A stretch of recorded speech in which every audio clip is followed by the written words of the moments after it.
Assalamualaikum warahmatullahi wabarakatuh. Waalaikumsalam warahmatullahi wabarakatuh. Kembali lagi di Pola Jabar, podcast Lazisbu Jawa Barat. Bersama saya Lili Muklihah, indahnya merajut bakti untuk negeri. Baik, untuk podcast kali ini kita akan berbincang dengan tamu istimewa kita, yakni Bapak Usep Supriyatna. Assalamualaikum Bapak. Waalaikumsalam Teh Lili. Ya, alhamdulillah ya Pak, untuk saat ini kita bisa berjumpa kembali. Alhamdulillah. Dan di podcast Lazismu, semoga di channel ini kita bisa memberikan informasi dan juga edukasi terhadap gagasan Lazismu Jawa Barat serta pimpinan dari Insyaallah. Ya, alhamdulillah. Baik, Bapak. Kalau boleh saya tahu Bapak, untuk aktivitas kesehariannya, ya. Bapak Saya keseharian itu sebagai pendidik ya, guru di SMP Negeri 3 Tanjung Sari, Kabupaten Sumedang. di Sumedang, jauh ya Pak ya? Alhamdulillah. Tapi kalau di persyarikatan, ya alhamdulillah lah. Berkiprah di Muhammadiyah itu tadi di PCM Sukajadi ya, dan kemudian juga diberi amanah di pimpinan wilayah Muhammadiyah ya, di Majelis Tabligh gitu. Majelis Tabligh. Oh iya, oke. Berarti di Muhammadiyah itu terpisah ya Pak antara Majelis Tarjih dan juga Majelis Tablighnya. Iya. Jadi kebetulan kan UPP ini bagian dari UPP ya, Majelis Tabligh, Majelis Tarjih ya, dan berapa itu ada termasuk dari unsur pembantu pimpinan istilah jadi PWM. Oke.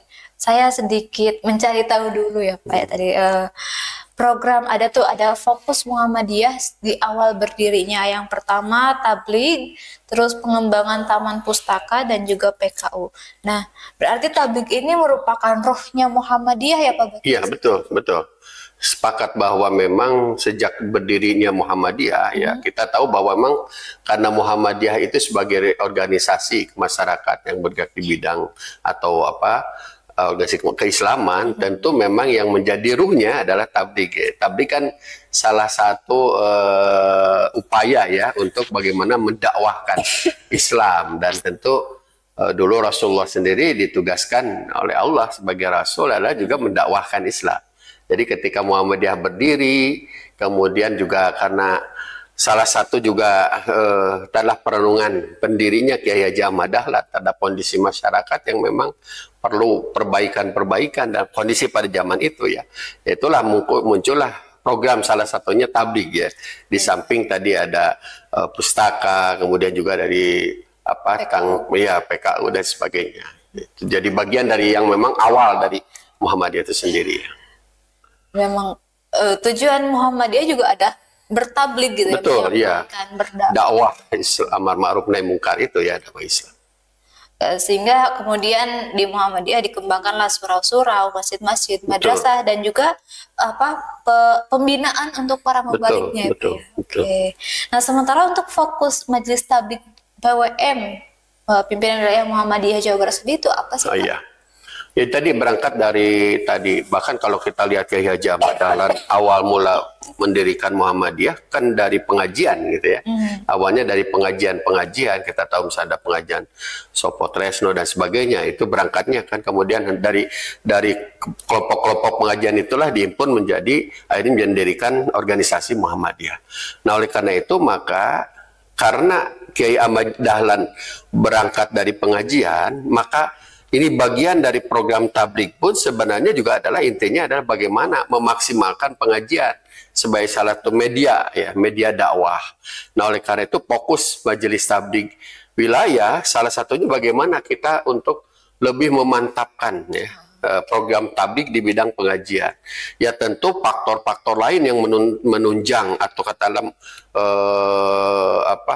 pengajian itu agar berjalan optimal ya tiada lain tentu pelakunya, itulah mubaligh gitu ya. Makanya bagaimana mubaligh disiapkan atau di fungsi mubaligh itu benar-benar bisa berkembang ya, apalagi dengan kondisi zaman semakin berubah. Kemudian juga tentu selain fungsi tabligh, kemudian bagaimana juga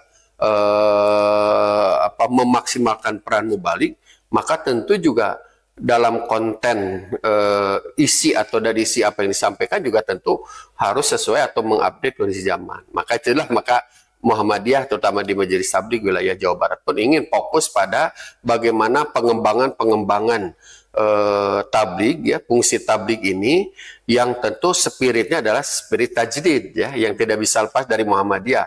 Ada purifikasi, dinamisasi, di samping juga mengakses ya perkembangan zaman. Makanya perlu ada inovasi, kemudian paham sekarang wasatiyah yang dikembangkan Muhammadiyah, kemudian ada kolaborasi ya dengan berbagai macam elemen yang terkait, adaptif, dan terutama sekarang tentu saja berbasis digital. Itulah yang akan jadi fokus dari Majelis Tabligh wilayah Jawa Barat. Oke, berarti dari gerakan Majelis Tabligh ini juga menggunakan pendekatan ya Pak ya, purifikasi, dinamikasi, dan juga inklusif dan juga adaptif teknologi. Oke. Oke, selanjutnya kalau untuk gerakannya sendiri, Majelis Tabligh itu bekerja sama dengan pihak mana saja Pak? Ya, karena tadi bahwa UPP yang ada di persyarikatan, barangkali di tingkat wilayah, itu tentu tidak masing-masing tidak berjalan secara parsial, masih terpisah gitu ya. Apalagi misalkan bahwa karena Muhammadiyah ruhnya adalah tabligh, maka tentu misi tabligh ini harus selalu ada di dalam setiap UPP.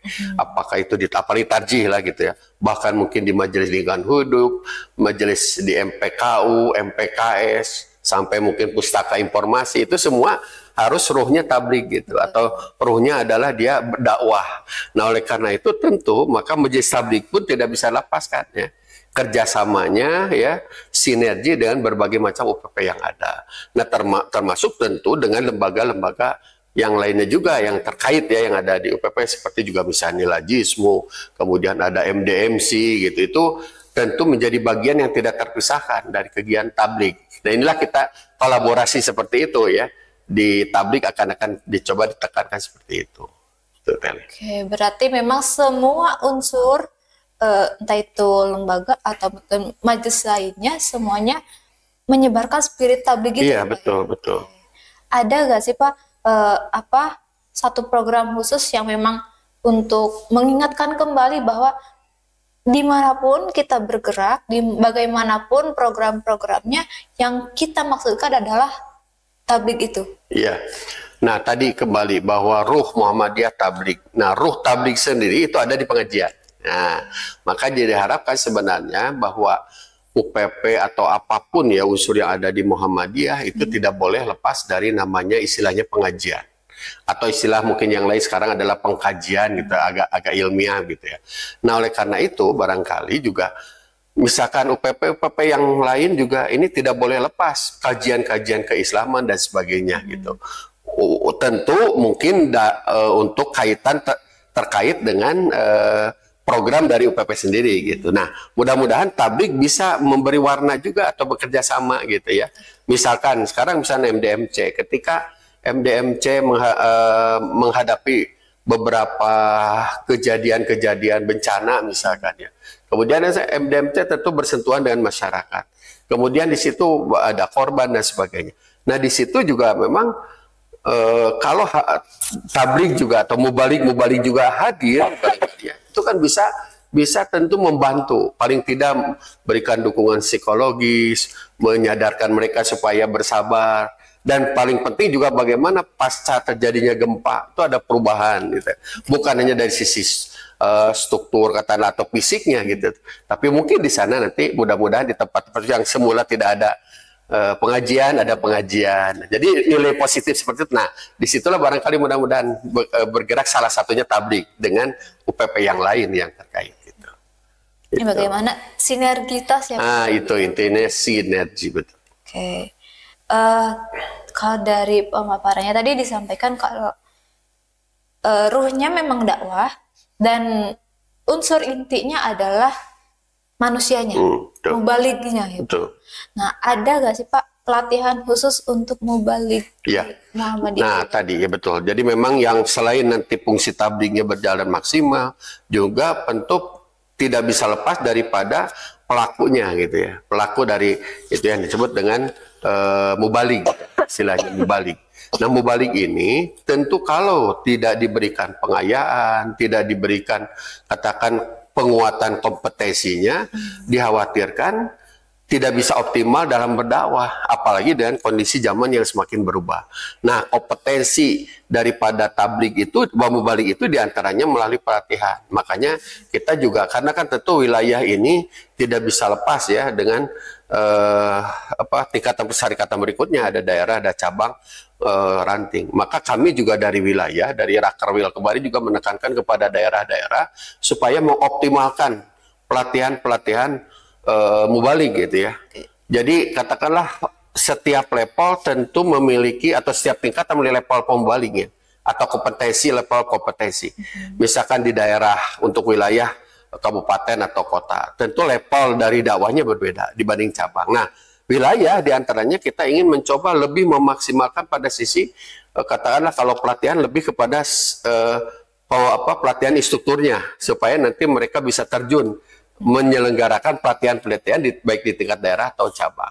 Nah, inilah yang disebut dengan barangkali pelatihan-pelatihan kompetensi. Jadi kompetensi mubalik baru bisa ditingkatkan yang melalui berbagai macam kegiatan-kegiatan pelatihan. Termasuk istilah yang sering digunakan di tabligh itu refreshing ya. Oh, iya. Ya, refreshing mungkin lebih luas dalam pengertian tidak terlalu formal tapi menyentuh pada persoalan yang pokok, menyegarkan pemahaman-pemahaman tentang ketablighan gitu. Oke. Ya memang perlu ada upgrade ya Pak, dalam diri si mubalik itu. Betul. Nah, sementara Pak, kalau misalkan kita melihat di realitas ya, bagaimana di kondisi lapangan itu orang-orang yang mengabdikan keseluruhan hidupnya, misalkan untuk misalnya yang di Lazis atau misalkan Bapak sebagai pendidik juga di PWM gitu, mungkin ada meskipun itu sebagai tugas lahir gitu ya, tugas yang memang Allah embankan kepada kita sebagai manusia, khususnya muslim, untuk berdakwah, tapi ada juga yang memang menjadikan mubalik ini sebagai profesi gitu Pak ya. Nah, itu kira-kira gimana sih Pak? Dengan kondisi realitasnya yang kalau secara duniawi ya gitu, mungkin kesejahteraan subjektifnya yang berupa materinya tidak sepenuhnya terpenuhi ya, gitu. Betul. Ya. Itu bagaimana Pak? Betul Pak. Ya betul, memang tanpa dipungkiri ya, mau balik istilah sekarang kan mau balik juga manusia istilahnya. Ada bahasa itu ada manusia, artinya ada keperluan-keperluan yang sifatnya fisik atau kebutuhan yang sifatnya manusiawi. Sementara tentu peran-peran ketablighannya sudah melekat, tidak bisa lepas. Nah, makanya memang inilah menjadi perhatian utama terutama dari majelis, bahwa ada beberapa katakanlah para mubalik yang terutama di daerah yang sangat dakwah sangat ikhlas, mereka tanpa pernah memikirkan berapa kalau disebutnya transportnya, honornya, enggak, mereka betul-betul mereka menjaga secara tulus ikhlas. Nah, tapi di satu sisi mungkin ya ada beberapa kondisi-kondisi yang mungkin mereka juga punya keluarga ya. Nah, oleh karena itulah alhamdulillah majelis tabligh terutama di wilayah ya, kemarin kita ketika milad 111 di Soreang, alhamdulillah itu perhatian kita kepada para mubalik, terutama dari tentu saja dari kebijakan dari pimpinan wilayah Muhammadiyah ya, memberikan apresiasi. Kita memberikan award ya kepada beberapa mubalik yang selama ini kiprahnya luar biasa di daerah. Sementara mungkin mereka tidak pernah terpikirkan akan dapat award bahkan reward seperti itu.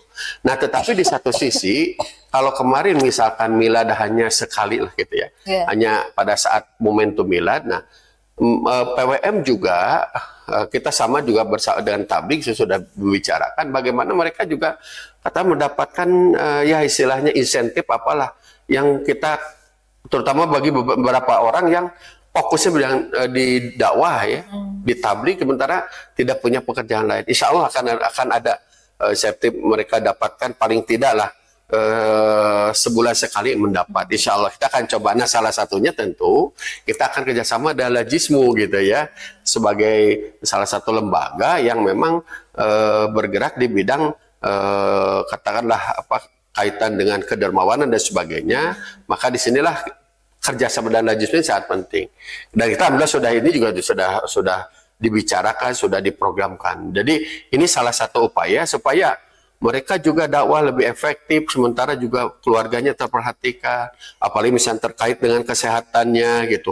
Bahkan juga mungkin dari sisi akomodasi, dan karena mungkin Bapak di daerah jauh dan sebagainya, tidak menutup kemungkinan mungkin difasilitasi dari sisi kendaraan dan sebagainya. Insya Allah mudah-mudahan ini juga akan salah satu menjadi fokus dari majelis ya, bukan hanya memikirkan bagaimana pelatihan-pelatihan saja gitu, tapi juga istilah kami dalam program itu ada kemandirian finansial bari Mubarik. Jadi Mubarik juga punya semacam kemandirian finansial ya, tidak tergantung pada siapapun. Nah, kita akan coba seperti itu. Betul, betul. Karena bagaimana kita mau beraktualisasi gitu ya Pak, ketika kebutuhan primer di bawahnya, kalau misalkan kita menggunakan hierarkinya Maslow, kebutuhan biologis, dasar, betul. Ya, kebutuhan juga keamanan itu belum bisa terpenuhi. Mungkin bisa mencapai diaktualisasi, tapi ada yang kurang di bawahnya. Dulu, betul. Ya, kalau misalkan kita menggunakan Maslow gitu ya. Oke. Dan semoga kerjasama ini juga direstui Allah ya Pak. Insya Allah. Yakinlah, masa Allah tuh ya kan intasurullah ya surkum ya.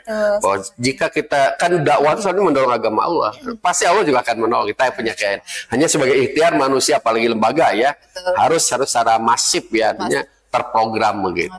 Dan kita juga harus yakin ya Pak. Iya, dan keyakinan itu jadi pokoknya gitu. Oke. Di antara tokoh-tokoh mubalik senior di Jawa Barat Pak, yang menurut Bapak itu paling menginspirasi itu ada nggak Pak kisahnya?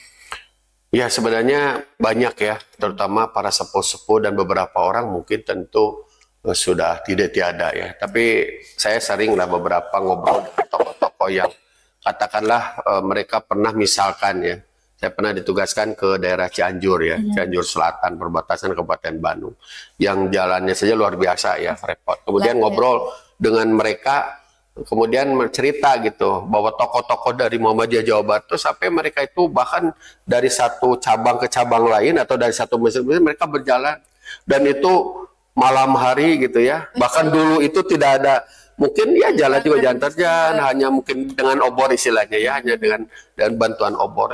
Kita juga luar biasa mereka itu, dan memang sangat tulus sekali gitu ya.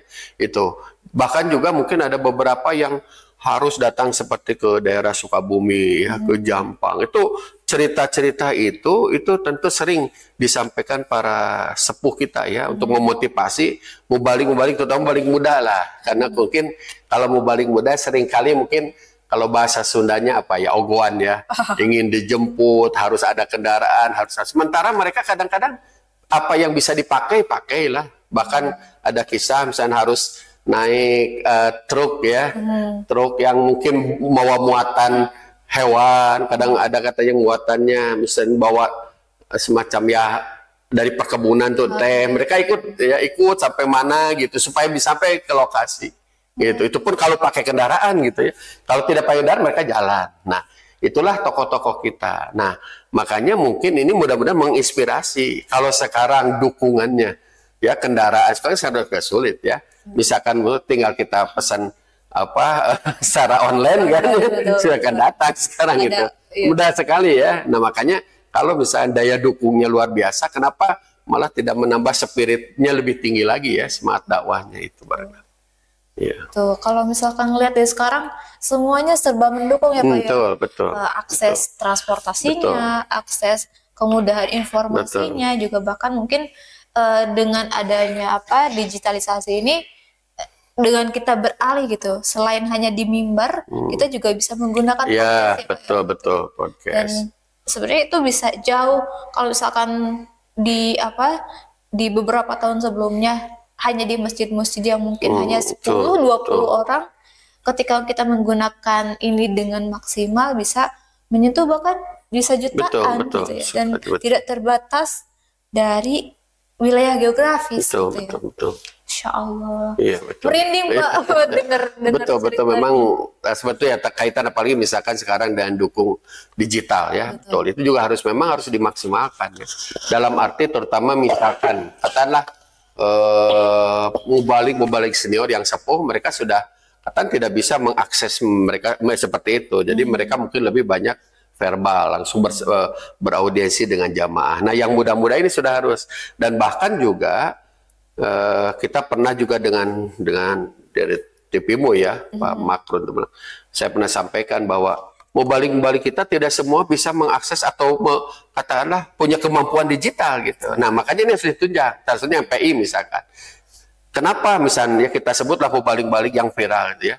Ustadz-ustadz tertentu, mereka sebenarnya ustadznya sendiri tidak mungkin tidak ngerti lah cara bagaimana dia membuat videonya, cara bagaimana mengedit dan sebagainya. Tapi mereka punya tim gitu. Kadang satu mubalik 2 tim, sehingga dia mungkin ceramah utuh satu jam gitu di depan audiens secara terbuka. Tapi begitu misalkan muncul di TikTok, di YouTube itu hanya mungkin 1 menit gitu ya. Betul. Ya, jadi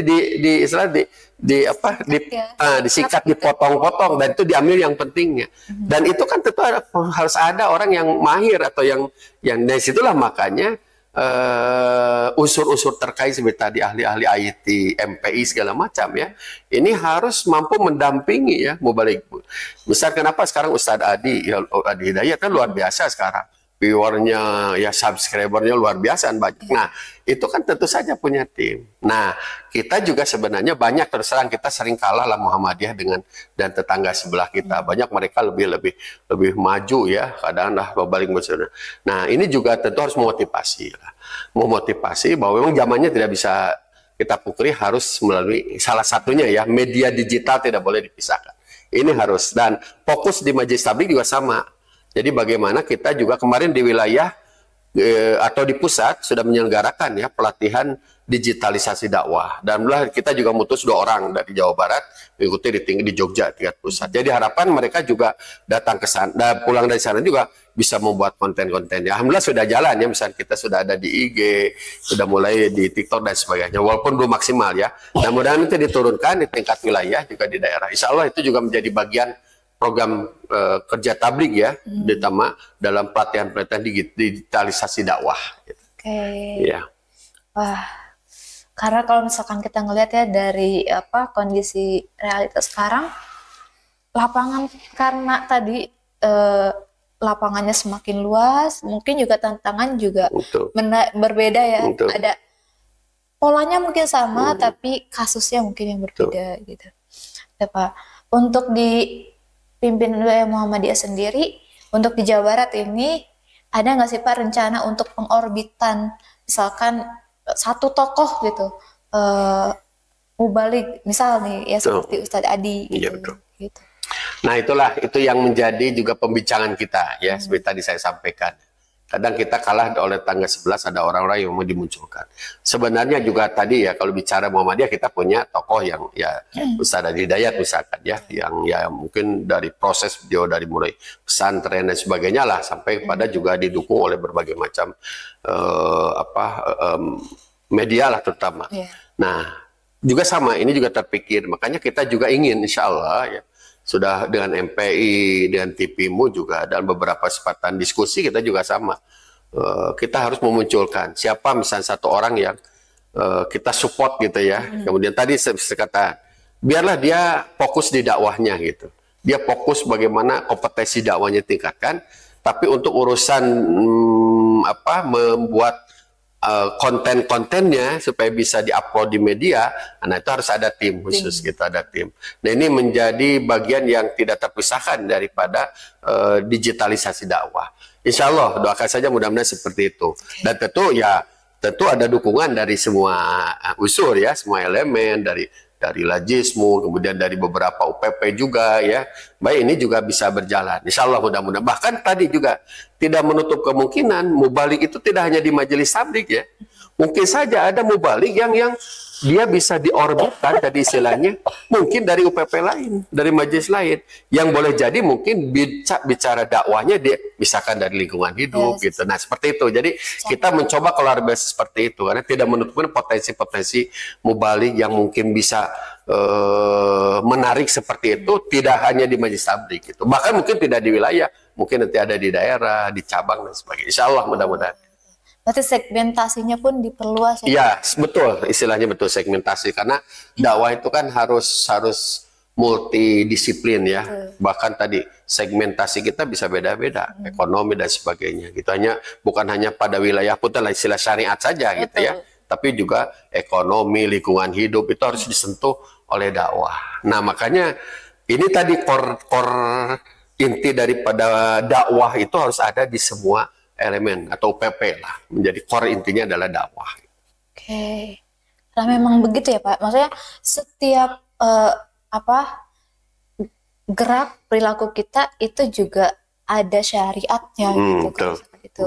Dan juga ya bukan hanya tentang ibadah mahdoh gitu, tapi goib mahdoh yang entah itu amalahnya atau apanya itu juga perlu disampaikan ilmunya gitu.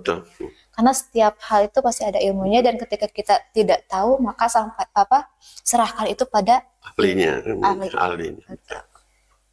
Oke, untuk yang terakhir ya Pak, ada nggak sih Pak pesan untuk warga persyarikatan atau misalkan calon kader-kader Muhammadiyah gitu, tentang bagaimana sih memupuk spirit untuk tabligh ini?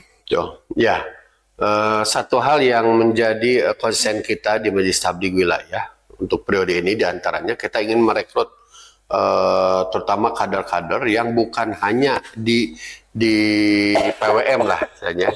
Jadi kita ingin dari Ortom juga gitu ya. Kita ingin dari Aisyah, kemudian pemuda, IMM, IPM, NA, bahkan juga Tapak Suci, kemudian HW dan sebagainya. Karena tadi Muhammadiyah tidak boleh lepas dari dakwah. Kemudian masing-masing Ortom itu pasti ada program terkait dakwah. Nah, makanya Majelis Tabligh Wilayah untuk periode yang sekarang itu di kepengurusan kita merekrut mewakili dari Ortom. Dari Aisyah PWA-nya ada 1 orang, dua lah ya, 2 atau 3 ya, ibu-ibunya masuk. Kalau dulu mungkin jadi sudah ada. Kalau yang namanya pengurus Majelis Tabligh PWM ya bapak-bapak aja ya, laki-laki aja. Saya alhamdulillah ada. Bahkan juga dari pemudanya ada ya. Dari dari IMM ada terwakili. Ya, ada IPM juga ada, dari NA juga ada. Saya rekrut dari NA. Jadi insya Allah ini sudah, sehingga apa? Program nanti PWM ini, Majelis Tabligh PWM, bisa juga nanti bersinergi dengan program Ortom. Gitu. Nah, sehingga nanti harapannya lahir kader-kader mubalik dari Ortom itu masing-masing. Terutama dari angkatan muda, yang konon katanya sekarang agak dikhawatirkan nih, kader-kader muda, kader mubalik muda ini masih belum kelihatan nih muncul gitu ya, dibanding misalnya di luar gitu ya. Nah, kita ingin muncul. Nah, makanya bagaimana nanti sinergi dengan para Ortom atau AMM ya. Kalau misalnya kami menyelenggarakan pelatihan-pelatihan di tingkat wilayah PWM, maka juga di tingkat Ortom juga harus ada pelatihan yang mungkin tadi segmentasinya pemuda, segmentasinya adalah pelajar gitu.